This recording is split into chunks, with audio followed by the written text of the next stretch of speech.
हम मना नहीं कर रहे हैं। मैं तो आपको धन्यवाद दे रहा हूं कि आप कुंभ में गए, 13 में आपको जाने नहीं दिया, हमने इस बार मना नहीं किया, क्योंकि जो मेरी आस्था थी वही आपकी भी आस्था है। लेकिन चच्चू बहक गए, फिर खा गए गच्चा,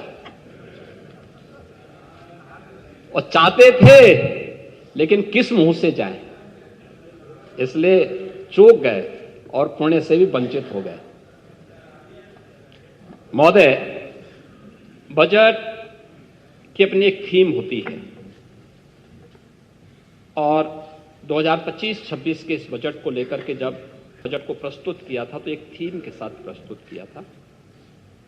ये हमारा सौभाग्य है कि आदरणीय प्रधानमंत्री जी के मार्गदर्शन में ये हमारी सरकार का 9वां आम बजट था, जिसको हमें इस सदन में प्रस्तुत करने का सौभाग्य प्राप्त हुआ है। और हर बजट अपनी एक निश्चित थीम के साथ आगे बढ़ा। हमने 2017-18 में अपना पहला बजट प्रदेश के अन्नदाता किसानों को समर्पित किया था। याद करिए, उस समय प्रदेश में एक कृषि बाहुल्य प्रदेश है। इस किसान का अन्नदाता किसान आत्महत्या कर रहा था, और उस समय ऋण माफी के एक बड़े कार्यक्रम के साथ हमने बजट प्रस्तुत किया था। मुझे प्रसन्नता है, आज अन्नदाता किसान खुशहाल है, आत्महत्या प्रदेश में बंद हुई है। 2018-19 का बजट हम लोगों ने उत्तर प्रदेश की आवश्यकता, देश की आबादी का सबसे बड़ा प्रदेश है, तो इस बड़े प्रदेश के लिए इसी स्केल का इंफ्रास्ट्रक्चर भी चाहिए। तो हम लोगों ने 2018-19 का अपना जो मूल जनरल बजट प्रस्तुत किया था वह इंफ्रास्ट्रक्चर और औद्योगिक विकास के लिए समर्पित पहला इन लोगों ने इस वर्ष किया था। 2019-20 का बजट हम लोगों ने मातृशक्ति, आधी आबादी को समर्पित किया था। मातृशक्ति के ईंधन के लिए, उनके अभिनंदन के लिए मिशन शक्ति के कार्यक्रम को आगे बढ़ाते हुए बजट को महिला सशक्तिकरण को समर्पित किया था। 2020-21 का बजट हम लोगों ने अपने प्रदेश की युवा शक्ति को समर्पित किया था, और 21-22 का बजट प्रदेश के स्वावलंबनकरण की थीम पर आधारित था। 22 का बजट अंत्योदय से आत्मनिर्भरता के लक्ष्य को प्राप्त करने का था। 23-24 का बजट त्वरित, सर्वसमावेशी और समग्र विकास के साथ साथ आत्मनिर्भर उत्तर प्रदेश के आधारशिला को रखने का, और 24-25 का हमारा बजट लोक मंगल को समर्पित करके राम राज्य की अवधारणा को जीवंत करने का बजट रहा है। क्योंकि अयोध्या में श्री राम जन्मभूमि पर प्रभु श्री राम लला के 500 वर्षों के बाद विराजमान होने की स्मृति को जीवंत बनाए रखने के लिए उस प्रकार के कार्यक्रम के साथ हमने जोड़ा था। और 25-26 का इस बजट को भी हम लोगों ने आदरणीय प्रधानमंत्री जी की ही प्रेरणा से अन्नदाता किसान, युवा, महिला और गरीब को समर्पित करते हुए इसको हमने थीम दी है वंचित को वरीयता। वंचित को वरीयता की इस थीम के साथ यह बजट यहां पे प्रस्तुत किया गया है। और इस बजट में अंत्योदय से उन्नत अर्थव्यवस्था तक, ईज ऑफ लिविंग से ईज ऑफ डूइंग बिजनेस तक, कृषि से गरीब कल्याण तक, आस्था से आजीविका तक, शिक्षा से स्वावलंबन तक, संस्कृति से समृद्धि तक, और महिला सशक्तिकरण के संकल्प को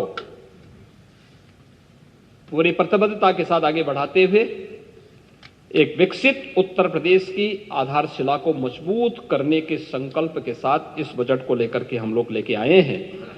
और जिस लोक कल्याण की एक एक पंक्ति को पढ़ करके हमारे नेता प्रतिपक्ष यहां पे कह रहे थे कि हमने लोक कल्याण पत्र में ये घोषणा की है। लोक कल्याण पत्र 5 वर्ष के लिए घोषित किया गया है, 5 वर्ष में उसको अचीव करना है। अभी हमारी सरकार के 3 वर्ष 25 मार्च को पूरे होने जा रहे हैं सेकेंड पार्ट के, और अभी हम लोगों ने 151 में से 38 घोषणाएं हम पूरी कर चुके हैं, 91 घोषणाएं हमारी गतिमान हैं और 22 घोषणाओं में से कुछ की घोषणा इस बजट में की गई है और कुछ घोषणाएं हमारे अगले बजट में होने जा रही हैं, जिन पर मैं भी चर्चा करने जा रहा हूं। तो हम लोग जो कहते हैं वो करके दिखाते हैं और जनता को यही विश्वास है, ये लोग जो कहेंगे वो करेंगे। और इसीलिए आज हम सब यहां पर उस बजट के उस भाव के साथ यहां पर आए हैं। यह बजट यहां घोषित किया गया है और वही हम लोग यहां पर किए हैं। बजट के आकार के बारे में आपने चर्चा की, मुझे तो मैं भौचक था जब आप 24-25 के बजट के बारे में चर्चा कर रहे थे कि 9 लाख करोड़ का आपने किया था। 9 लाख जा रहा हूं, वह हमारा मूल बजट था का 8 लाख नहीं था और 30,000 करोड़ का था, तो कुल होता है 7,66,000 करोड़ का। आप पांडे अपने विवेक से बोलते हैं तो सही बोलते हैं, लेकिन जब आप पढ़ने लगते हैं, कोई लिख के आपको देता, जबरन आपके शब्द थोड़ा से हट करके बोलने लगते हैं तो आपको ये शोभा नहीं देता। अरे मैं आंकड़े बोल रहा हूं ना, आंकड़े तो मैं दे रहा हूं आपको कि मूल बजट हमारा था 7,36,000 करोड़ का और दोनों सप्लीमेंट्री जोड़ करके 30,000 करोड़ का होता है, तो कुल मिलाकर के 7,66,000 करोड़ का था। और 7,66,000 करोड़ के बाद अब हमारा जो मूल बजट है वह है 8,08,000 करोड़ का है। अगर आप इस बात को देखेंगे, आपने कहा कि सरकार ने पिछले उसमें 6 महीने में पैसा खर्च नहीं किया। बजट का जो ट्रेंड होता है, बजट साल भर के लिए प्रस्तुत होता है पांडे जी, 6 महीने के लिए नहीं होता है। योजनाएं बनती हैं, बनने के बाद उसको फिर उसके एग्जीक्यूशन में कुछ समय लगता है, फिर वो आगे बढ़ता है, फिर उन ऑनगोइंग प्रोजेक्ट जो होते हैं ये चलते हैं, एक समय सीमा होती है, किसी के 18 महीने होती है, किसी के 24 महीने होती है, उसके दौरान ही वो चीजें होती हैं। आप उसको पहले एक साल में 6 महीने में क्यों पूरा कर देना चाहते हैं? कुछ गड़बड़ जरूर है। और इसीलिए मैं वही कह रहा हूं ना, मैं वही कह रहा हूं कि आपने 24-25 के बजट की जो बात की, उसमें भी आप सही तथ्य नहीं प्रस्तुत कर पाए। मैं तो आपको दे रहा हूं, आप 15-16 के बजट को देखें, 16-17 के बजट को भी देखें और 24-25 के बजट को भी देखें, तो सभी बजट में एक जैसी वो दिखेगी। हां, अलग विषय है कि बजट के दायरे को हमारी सरकार बढ़ाने में सफल हुई है और उसके परिणाम भी मैं इसमें भी चर्चा आपसे करूंगा कि बजट जितना पहले खर्च होता था उससे ज्यादा खर्च आज बढ़ा है, उससे ज्यादा हुआ है और उसी पे हम आज इस पे चर्चा भी करेंगे। बजट का आकार इस 25-26 का जो बजट का आकार है वह पिछले बजट से कम नहीं है, बल्कि उससे ज्यादा है। जो कुल दोनों बजट को मिला, यानी मूल बजट के साथ साथ सप्लीमेंट्री को भी जोड़ लेंगे तो 7,66,000 करोड़ का होता था और इस बार बढ़ाकर के यह 8,08,736 करोड़ रुपए से अधिक का यह बजट है और यह किसी भी राज्य का सबसे बड़ा बजट है। यह उत्तर प्रदेश राज्य का बजट है। और यह भी मैं आपको बताऊं, 2016-17 की तुलना में यह बजट 2.5 गुना बड़ा है और 24-25 की तुलना में यह लगभग 10% अधिक है। यह जो बजट का दायरा हमने बढ़ाया, इसका आकार जो बढ़ाया है, यह अंतिम पायदान पर बैठे हुए व्यक्ति के स्वावलंबन के लिए,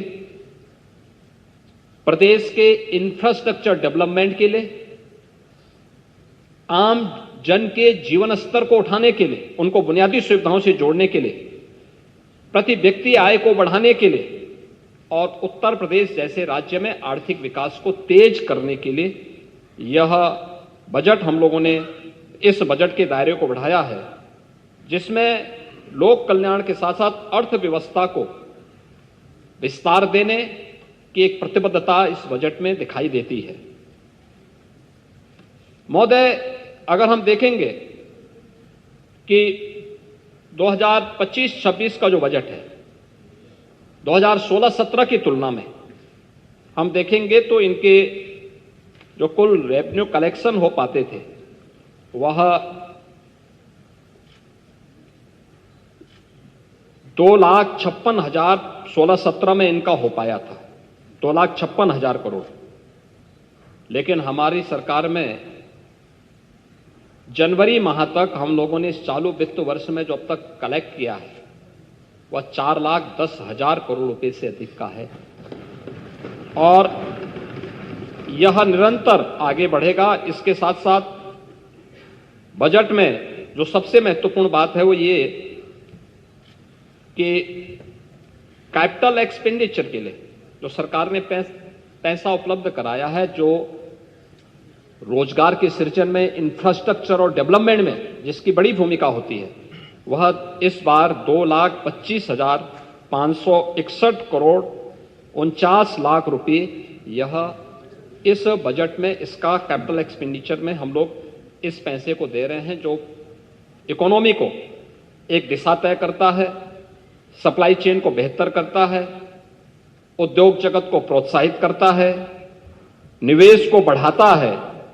और निर्माण और रोजगार के सृजन में और एक सस्टेनेबल फास्ट गोइंग इकोनॉमी के आकार लेने में यह महत्वपूर्ण भूमिका का निर्वहन करता है। इसके लिए एक पर्याप्त मात्रा में बजट का प्रावधान किया गया है। अगर आप देखेंगे तो यह मूल बजट का लगभग 20.5% का हिस्सा एक कैपिटल एक्सपेंडिचर के लिए सरकार ने इस बजट में दिया है।